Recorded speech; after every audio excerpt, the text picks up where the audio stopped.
Hi, everybody. I'm Justine Froelker, and I help people deal with people. I help people and leaders deal with all their people things, their people issues.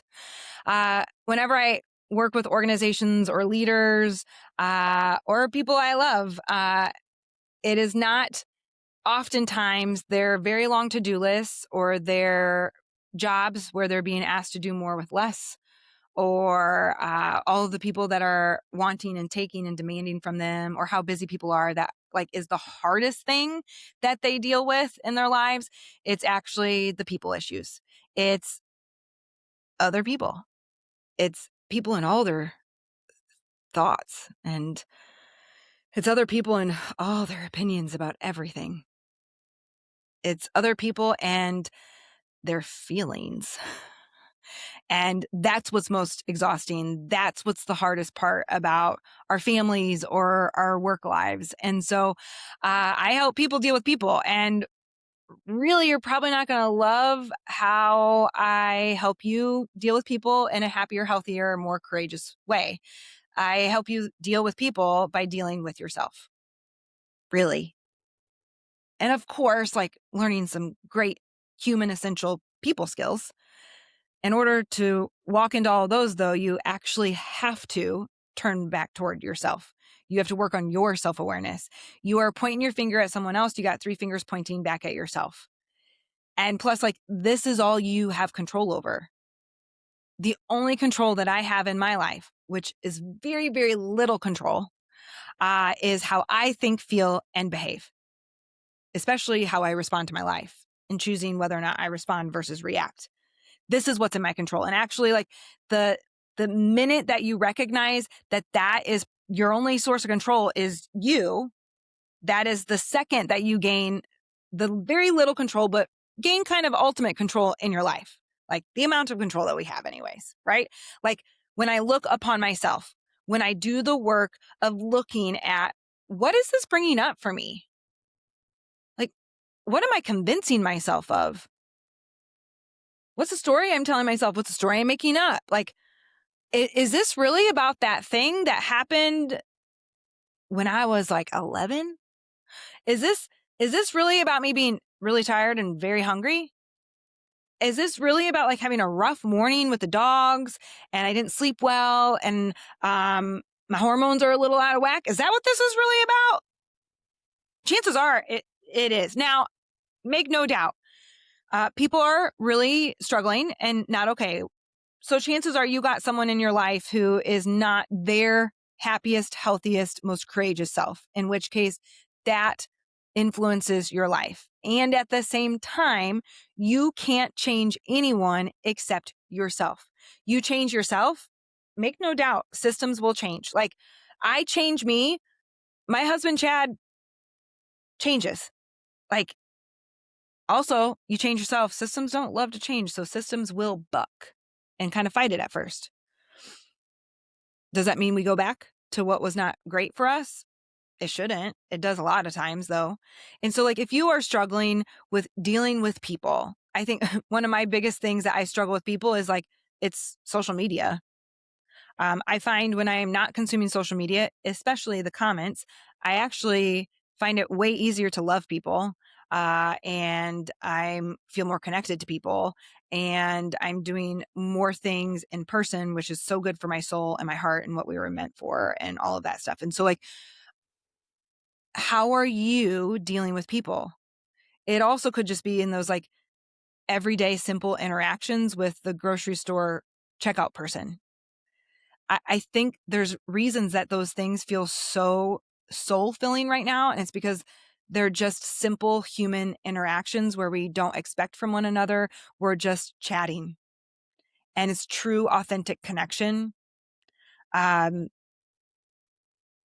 and everything else feels so transactional or we're so busy or we're connected online, except we're really disconnected online because we're really divided and it's not true and what are all of those things. And so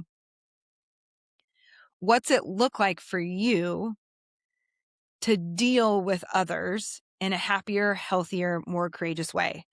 And it's going to be doing the work for yourself. What are your values? How do you live into those values in behavior? What are the things that you believe most deeply? What are your deep roots, your two deep tap roots through the soil of love, grace, courage, connection, and resilience? Like, what are those things that make you you, those two main values? How do you regulate your emotions and your nervous system? How do you care well for yourself? Because this is the only body you get.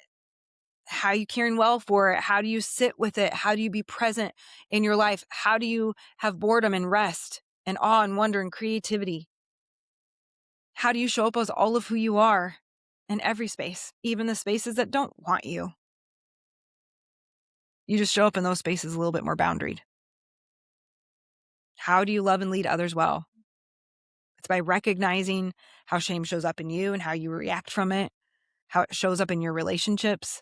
It's by choosing empathy no matter what, and not unhealthy empathy that still includes accountability, empathy that doesn't mean that you agree with people all the time, empathy that doesn't mean that you abandon someone that's on the other side.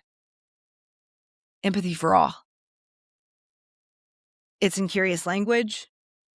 It's in giving feedback, not unsolicited feedback,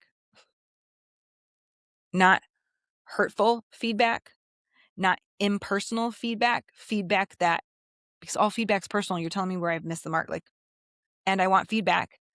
I can't get better at what I love to do if I am not giving good, courageous feedback. And it's doing the work, especially a couple weeks ago, talking about those stories. Like, it is choosing and refusing to live from old stories, refusing to live from this like reactive, anxious brain that is not courage. When I do this work for myself, I can offer it to you in the way that I live, in the way that I treat you, in assuming the most generous assumption towards you about everything, because I want to hold on to my humanity and I believe people can change. And so I'm going to believe, actually, I know for a fact that you are doing your best. It's just that sometimes your best literally sucks. Sometimes we make poor choices that need accountability. It doesn't mean that it wasn't our best. We just didn't have it.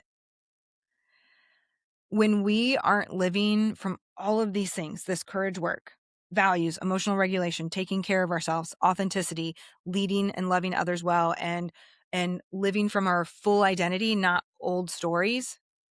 When we do all of this work, it's not so painful. And we're in it together, which is actually what we were meant for. We were never meant to do this by ourselves or just from a screen. It's so much harder.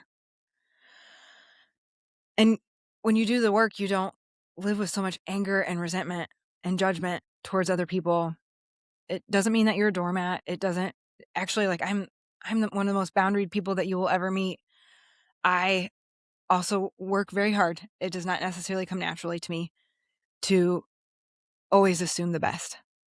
And actually, I believe the best of you. I know it for a fact. Because I freed myself when I changed that about myself. And I live with more accountability now and with more boundaries because I believe that that is your best. I know that that's what you got or that you don't want to, and it's not good enough for me. And so that means our relationship probably changes. So much of what I do every day with leaders and people and with teams and organizations is unfortunately helping them figure out and do the work of how to be as okay as possible in a system that they don't have the power to necessarily make this huge change, or sometimes even the system shows you over and over and over that they refuse to change. And so much of this courage work is choosing to deal with people and those systems through our values and choosing love no matter what. Because the alternative is so much worse. The alternative is filled with bitterness and anger and darkness.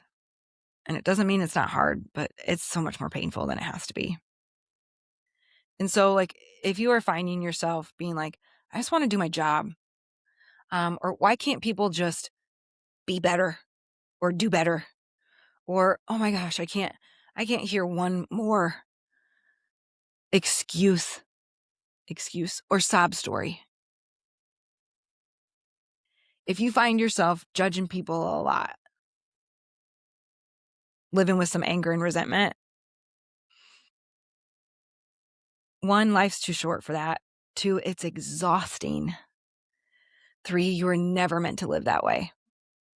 And I wonder what it would be like for you to turn toward yourself and get really curious about what's in your control.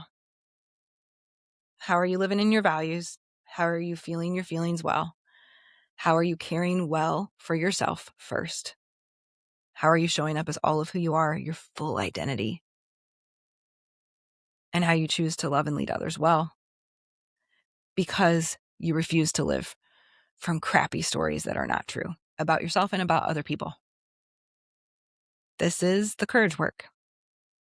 There's lots of ways to bring it to your life, and I'd love to walk alongside you. You can head to my website, JustineFroelker.com, for the online course, the podcast, the values workshop, Courage Circle, or what I really love to see you at, the September full training at Monarch Meadows Retreat, September 16th through the 18th. It'll change everything.